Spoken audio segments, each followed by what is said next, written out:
पिछली वीडियो में मैंने क्वेश्चन दिया था, उसका आंसर भी बहुत सारे बंदे ने अच्छे से दिया है।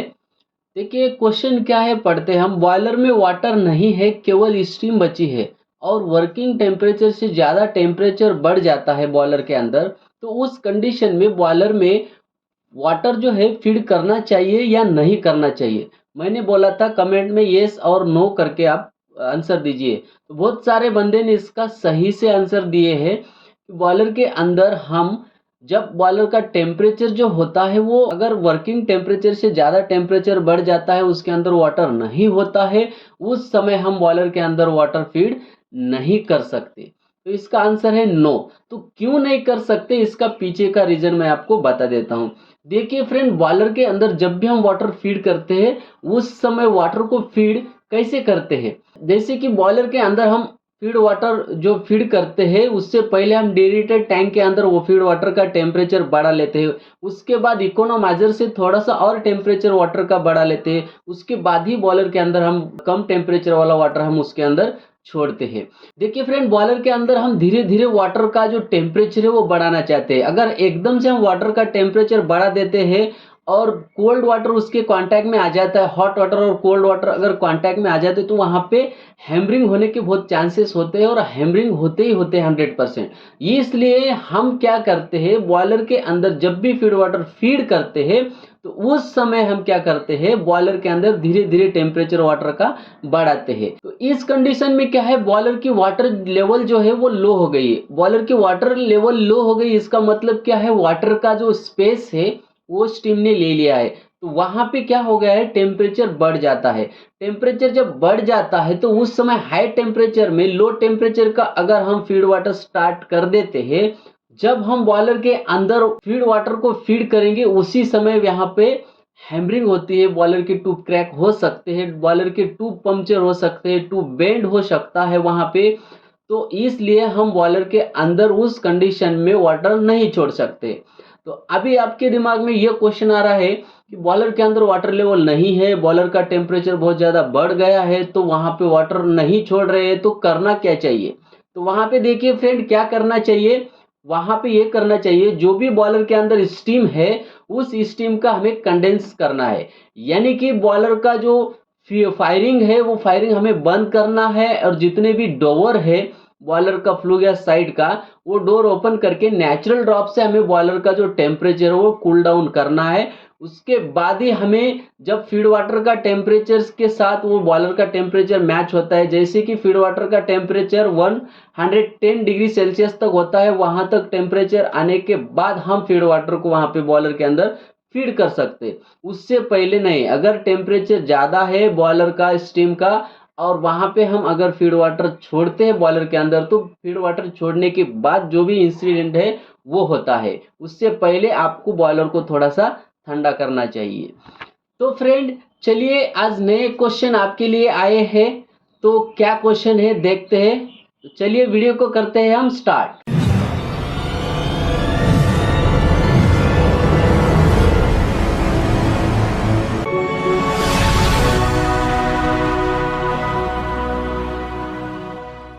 Hello friend, power plant technical knowledge में आपका स्वागत है। पावर प्लांट टेक्नोलॉजी के जुड़े रहने के लिए चैनल को सब्सक्राइब करो और बेल आइकन को प्रेस करो, ताकि हमारा वीडियो सबसे पहले आपके पास पहुंच सके। तो आज का जो वीडियो है फ्रेंड, बॉयलर प्रश्नोत्तर पार्ट 27 नंबर है, यानी कि 26 नंबर तक जो भी क्वेश्चन है ऑलरेडी यूट्यूब पे अपलोड हो चुके हैं, आप उस वीडियो के साथ एंजॉय कर सकते हो। तो फ्रेंड, बॉयलर के एग्जाम नजदीक आ गए हैं, उसके लिए आपको स्टडी करना चाहिए। और स्टडी में क्या क्या क्वेश्चन पूछे जाते हैं, बॉयलर एग्जामिनर आपको कौन कौन से क्वेश्चन पूछे जाते हैं, एक एक क्वेश्चन हम आपके लिए ढूंढ कर यहाँ पे लेके आए।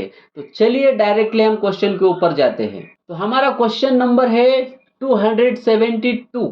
तो यहाँ पे ये क्वेश्चन क्या बोलता है, बॉयलर कैपेसिटी के हिसाब से लोड नहीं ले पा रहा है, तो इसकी क्या वजह हो सकती है। देखिए फ्रेंड, ये क्वेश्चन जो है कमेंट में मुझे आया है, हमारे पावर प्लांट टेक्नोलॉजी के सब्सक्राइबर ने हमें ये क्वेश्चन दिया है। तो इसका आंसर क्या है, देखिए यहाँ पे हमें क्या सोचना चाहिए, यहाँ पे इसका प्रॉब्लम सोचना चाहिए। प्रॉब्लम का जो लिस्ट है वो बनाना चाहिए, कौन सा भी प्रॉब्लम हो।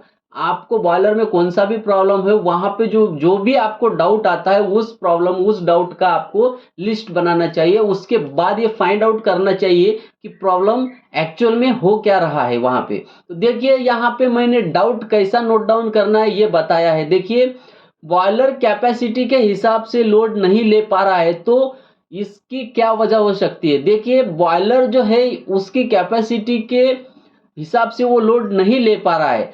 जब बॉयलर लोड लेता है तो सफिशेंट पूरा उसके लिए सफिशेंट है, उसको जो भी हम प्रोवाइड कर रहे हैं वो अच्छे से है। अगर हम उसको कुछ प्रोवाइड नहीं कर रहे हैं तो बॉयलर उसका कैपेसिटी के हिसाब से लोड नहीं ले पाएगा। तो प्रॉब्लम क्या क्या हो सकती है। देखिए वाटर क्वालिटी, एक नंबर पे वाटर क्वालिटी आती है। वाटर क्वालिटी क्या है, अच्छा वाटर क्वालिटी हम वहां पे अगर नहीं मेंटेन करते तो ये क्या होता है फ्रेंड, ये जो प्रॉब्लम है हमें दिखता नहीं है, ये प्रॉब्लम डायरेक्टली इफेक्ट होता है बॉयलर के ऊपर। देखिए वाटर क्वालिटी अगर अच्छी नहीं है तो ट्यूब के अंदर, बॉयलर के अंदर जो ट्यूब होती है उस ट्यूब के अंदर से वो एक स्केलिंग लेयर बनाना स्टार्ट कर देता है। जब बॉयलर के अंदर स्केलिंग होता है उस समय क्या होता है, आपका जो हीट ट्रांसफर जो है वो प्रॉपर तरीके से नहीं होता है। और मेन बात ये है कि ये जो स्केलिंग है हम आंख से नहीं देख पाते हैं। हम बॉयलर जब चलाते हैं तो हमें समझ में नहीं आता है कि प्रॉब्लम क्या हो रहा है, क्योंकि ये जो स्केलिंग है फ्रेंड ट्यूब के अंदर से होता है और ट्यूब के अंदर से तो हम नहीं देख पाएंगे। इसलिए मेन जो बात है फ्रेंड, वाटर क्वालिटी अच्छी होनी चाहिए, स्केलिंग फॉर्मेशन बॉयलर के अंदर नहीं होना चाहिए। टाइम टू टाइम बॉयलर का वाटर सैंपल निकाल के हमें वाटर बॉयलर के अंदर की कंडीशन क्या है ये देखना चाहिए। दूसरा प्रॉब्लम आता है बॉयलर ट्यूब साइड लीकेजेस, यानी कि बॉयलर के अंदर ट्यूब लीकेज भी हो सकती है। इसलिए वहां पे क्या होता है, कहीं कहीं पे क्या होता है ट्यूब पंक्चर हो जाती है, समझ में नहीं आता है तो वहां का जो हीट है वो ट्रांसफर नहीं होता है, क्योंकि वाटर लीकेज होता है और हमारा फ्लो गैस साइड का जो भी वहां पे एरिया है वो कूल होता जाता है, तो वहां पे प्रॉपर बॉयलर को हीट भी नहीं मिल सकती है। हालांकि ये प्रॉब्लम ज़्यादा नहीं आता है लेकिन फिर भी वहाँ पे चांसेस है। तो जितने आपको डाउट होते हैं वो सब डाउट आपको नोट डाउन करना है। तीसरा प्रॉब्लम यहाँ पे ये आ सकता है boiler flue gas side leakage, यानी कि हमारा जो फ्लू गैस है वो फ्लू गैस साइड अगर लीकेज है, डक्ट लीकेज है, हमारा जो हॉट गैसेस है वो ट्यूब को ना मिलते हुए बाहर साइड जा रही है, यानी कि एटमॉस्फेयर में जाती है, अगर वहां पे हमारा डक्ट लीकेज है तो प्रॉपर वहां पे अगर हीट ऑब्जॉर्ब नहीं कर सकता है वाटर तो वहां पे आपका बॉयलर लोड लेने के लिए तैयार नहीं होगा। चौथा यहाँ पे यही कि फ्यूल बर्निंग, यानी कि हमारा जो भी फ्यूल है लिक्विड फॉर्म में हो, गैस फॉर्म में हो या फिर सॉलिड फॉर्म में हो, यहाँ पे जो है फ्यूल प्रॉपर बर्न होना चाहिए, कंबक्शन होना चाहिए उसका फर्नेस के अंदर। अगर हम वहां पे फ्यूल बर्निंग प्रॉपर हो रहा है, अनबर्निंग हो रहा है या फिर क्लिंकर फॉर्मेशन हो रहा है तो वहां पे हमें ये प्रॉपर स्टडी करना चाहिए कि फ्यूल बर्न हो रहा है या नहीं हो रहा है प्रॉपर। पांचवा यहाँ पे रीजन ये है कि बॉयलर ट्यूब आउटसाइड स्केलिंग, यानी कि सॉलिड फ्यूल, हमारा जो सॉलिड फ्यूल होता है जैसे कि कोल हो गया, बगेज हो गया, वुड हो गया, तो बड़े बड़े जो बॉयलर होते हैं उनके अंदर यहाँ पे शूट ब्लोइंग होता है। बॉयलर को शूट ब्लोइंग क्यों होता है, क्योंकि जब वो सॉलिड फ्यूल बर्न होता है तो ट्यूब के बाहर से वहां पे डस्ट जो है वहां पे सरफेस एरिया के ऊपर ट्यूब के वहां पे चिपक जाती है, तो वो ट्यूब के ऊपर का जो भी डस्ट है वो हमें शूट करना होता है शूट ब्लोइंग से। अगर हम शूट ब्लोइंग प्रॉपर नहीं देते हैं, शूट ब्लोइंग होकर के भी हम शूट ब्लोइंग को ऑपरेट नहीं करते हैं तो वहां पे भी हीट ट्रांसफर के लिए वहां पे दिक्कत आ सकती है और आपका बॉयलर लोड नहीं ले सकता है। तो ये भी वजह हो सकती है। और दूसरा जो है फ्रेंड एयर टू फ्यूल रेशियो, यानी कि फ्यूल को कितना एयर चाहिए वो एयर टू फ्यूल रेशियो हमें अगर पता नहीं है तो वहां पे आपका बॉयलर जो है लोड नहीं ले पाएगा। क्योंकि फ्रेंड वहां पे अगर आप एयर ज्यादा भी कर देते हो तो एक्सेस एयर बॉयलर के अंदर चले जाती है और कम कर देते हो तो फ्यूल को बर्निंग के लिए वहां पे एयर कम पड़ सकती है। तो वहां पे उस हिसाब से हमें रखना पड़ता है कि हमारा जो फ्यूल है वो कंप्लीट कंबक्शन हो सके। हमको वहां पे फ्यूल के लिए एयर ज्यादा भी नहीं चाहिए और कम भी नहीं चाहिए। अगर एयर हिसाब से उसको मिलती है तो वहां पे आपका जो बर्निंग है, कंबक्शन है वो प्रॉपर हो सकता है। तो इतने सारे रीजन हो सकते हैं। जिस भी बंदे ने ये हमें कमेंट किया है वो सारे ये पॉइंट नोट डाउन करे और वहां पे चेक करे कि आपका एक्चुअल में प्रॉब्लम बॉयलर में क्या आ रहा है। तो नेक्स्ट क्वेश्चन है यहाँ पे देखिए, बॉयलर का ऐसा कौन कौन सा इक्विपमेंट है जो बॉयलर की इफिशियंसी बढ़ा देता है। देखिए फ्रेंड, जब आप एग्जाम देने जाओगे तो वहां पे एग्जामिनर आपको कौन से भी क्वेश्चन पूछ सकते हैं। तो वहां पे ये भी क्वेश्चन आपको पूछ सकते हैं कि बॉयलर के ऐसे कौन से इक्विपमेंट है जो बॉयलर का वहां पे इफिशियंसी बढ़ा देता है। तो वो कौन कौन से इक्विपमेंट है देख सकते हैं। देखिए यहाँ पे एक नंबर पे आता है इकोनोमाइजर। इकोनोमाइजर से हमारे बॉयलर की इफिशियंसी बढ़ जाती है। और दूसरा जो है एपीएच है। एपीएच यानी कि air free heater. Air free heater के अंदर फ्रेंड क्या करते हैं, हम जो भी एयर कंबक्शन के लिए यूज करते हैं उस एयर को हीट कर लेते हैं। तो वहां पे फर्नेस के अंदर क्या होता है, जो भी हमारा फ्यूल है, फ्यूल के अंदर जो भी मॉइस्चर है वो इवापोरेट हो जाते हैं। उसके बाद जो भी एटमॉस्फेयर का एयर का टेम्परेचर जो है फ्रेंड वो ठंडा होता है, यानी कि 30 डिग्री सेल्सियस तक टेम्परेचर होता है। तो हम इस एयर का जो टेम्परेचर है 150 डिग्री सेल्सियस तक बढ़ा देते हैं। यानी कि हमारा जो फर्नेस इस एयर के वजह से ठंडा हो रहा था वो अभी ठंडा नहीं होगा। इसके वजह से आपका बॉयलर का एफिशिएंसी बढ़ जाता है। तीसरा है वाटर प्री हीटर, यानी कि वाटर जो है फ्रेंड हम बॉयलर के अंदर फीड करते हैं इकोनोमाइजर से। तो इकोनोमाइजर से पहले ही वाटर फ्री हीटर हम बिठा देते हैं। वाटर फ्री हीटर यानी कि जैसे हम एपीएच के अंदर एयर को हीट कर लेते थे उसी प्रकार वाटर को भी हम इकोनोमाइजर के अंदर फीड करने से पहले हीट कर लेते हैं। ये एकदम एपीएच जैसा होता है, इसको हम वाटर फ्री हीटर बोलते हैं। और चौथी बात यह है कंडेंसेट वाटर, यानी कि प्लांट से जो भी आपको कंडेंसेट वाटर मिलता है फ्रेंड, वहां पे ऑलरेडी आपको 85 डिग्री सेल्सियस तक कंडेंसेट वाटर का टेम्परेचर होता है। तो वहां पे ऑलरेडी आपको हॉट वाटर मिलता है, तो आपको फ्यूल कंजप्शन ऑलमोस्ट यहाँ पे कम हो जाता है। तो यहाँ पे इस प्रकार इन इक्विपमेंट के वजह से आपका बॉयलर का एफिशिएंसी बढ़ जाता है। तो आपको एग्जामिनर अगर पूछता है ये सवाल कौन कौन से इक्विपमेंट बॉयलर की इफिशियंसी बढ़ाने में मदद करते हैं, तो आप यहाँ पे ये बता सकते हो economiser, APH, water free heater और कंडेंसेट वाटर।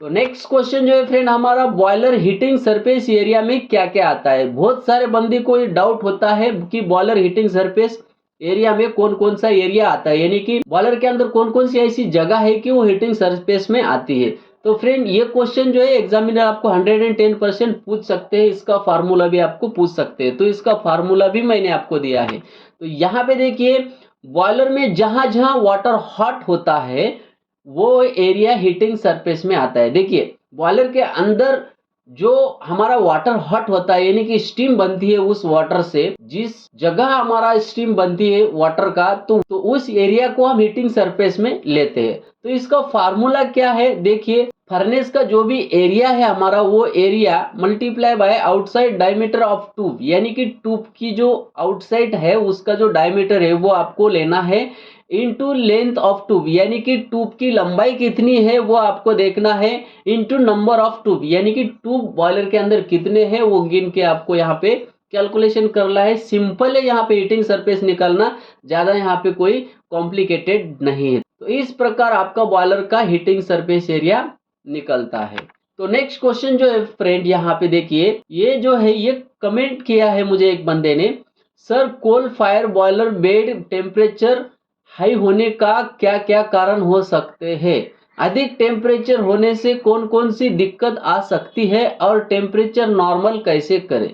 देखिए फ्रेंड सिंपल सा क्वेश्चन है, तो यहाँ पे इसका आंसर क्या रहेगा। सबसे पहले तो हम देखते हैं बेड का टेम्परेचर हाई होने का कारण क्या हो सकता है। सिंपल है, कोल्ड फीडिंग हाई, जरूरत से ज्यादा फायरिंग होना, यानी कि हमें जितनी जरूरत है फायरिंग की उतनी फायरिंग अगर रखते हैं तो कोई प्रॉब्लम नहीं। जितनी ज्यादा हम फायरिंग वहां पे करते हैं उतना ज्यादा आपका बेड का टेम्परेचर बढ़ेगा, ये कारण वहां पे हो सकता है। दूसरी बात, ज्यादा टेम्परेचर से फर्नेस में क्लिंकर बनते हैं। उसने ये भी पूछा है कि ज्यादा टेम्परेचर होने के बाद क्या दिक्कत आ सकती है, तो क्लिंकर बन सकते हैं वहां पे। और उन्होंने क्या बताया कि टेम्परेचर नॉर्मल कैसे करे। तो देखिए फ्रेंड, कोल फीडिंग कम करो, ईयर कम करो और टेम्परेचर कम होने के बाद धीरे धीरे ईयर बढ़ा के फिर से फायरिंग बढ़ा दो। अगर हमारे फर्नेस के अंदर टेम्परेचर बढ़ता है तो वहां पे आप फीडिंग कम कर दो, ईयर कम कर दो। टेम्परेचर डाउन होने के बाद वहां पे जैसे डाउन, यानी कि आपका जो भी बेड का टेम्परेचर जितना भी मेंटेन रखना चाहते हो वहां तक आने के बाद आप फिर से फायरिंग स्टार्ट करो। फायरिंग बढ़ाओ, एयर बढ़ाओ वहाँ पे। तो टेम्परेचर पहली बात आपको फर्नेस का हाई नहीं लेके जाना है, जितनी ज़रूरत है उतना ही आप फीडिंग रखो और अगर ज़्यादा बढ़ जाता है तो आपको कोल्ड फीडिंग कम करना है और एयर भी वहाँ पे कम करना है। इस प्रकार आपको टेम्परेचर जो है कंट्रोल करना है फ्रेंड। टेम्परेचर कंट्रोल करना फर्नेस का फीडिंग के ऊपर ही होता है। अगर हम फीडिंग कंट्रोल नहीं करते तो टेम्परेचर कैसा कंट्रोल होगा। तो कोल्ड फीडिंग आप कम कर दीजिए, टेम्परेचर आपका कंट्रोल हो जाएगा। नेक्स्ट क्वेश्चन जो है फ्रेंड ये आपके लिए है, बॉयलर में वेट स्टीम कहाँ पे बनती है। देखिए फ्रेंड, बहुत सारे बंदे को पता है बॉयलर के अंदर कितने प्रकार की स्टीम है, लेकिन कौन सी स्टीम कहाँ पे बनती है ये शायद मैंने पिछली वीडियो में भी बताया है। तो आप यहाँ पे इसका जवाब देना है आपको। यहाँ पे आपको इसका जवाब देना है कि बॉयलर के अंदर वेट स्टीम जो है ये कहाँ पे बनती है। तो होप फ्रेंड आपको ये वीडियो पसंद आया हो तो चैनल को जरूर सब्सक्राइब कीजिए, लाइक कीजिए और शेयर भी कीजिए फ्रेंड दूसरे बंदे को। तो मिलते हैं अगली एक ऐसी नेक्स्ट इंफॉर्मेटिव वीडियो के साथ, तब तक के लिए जय हिंद।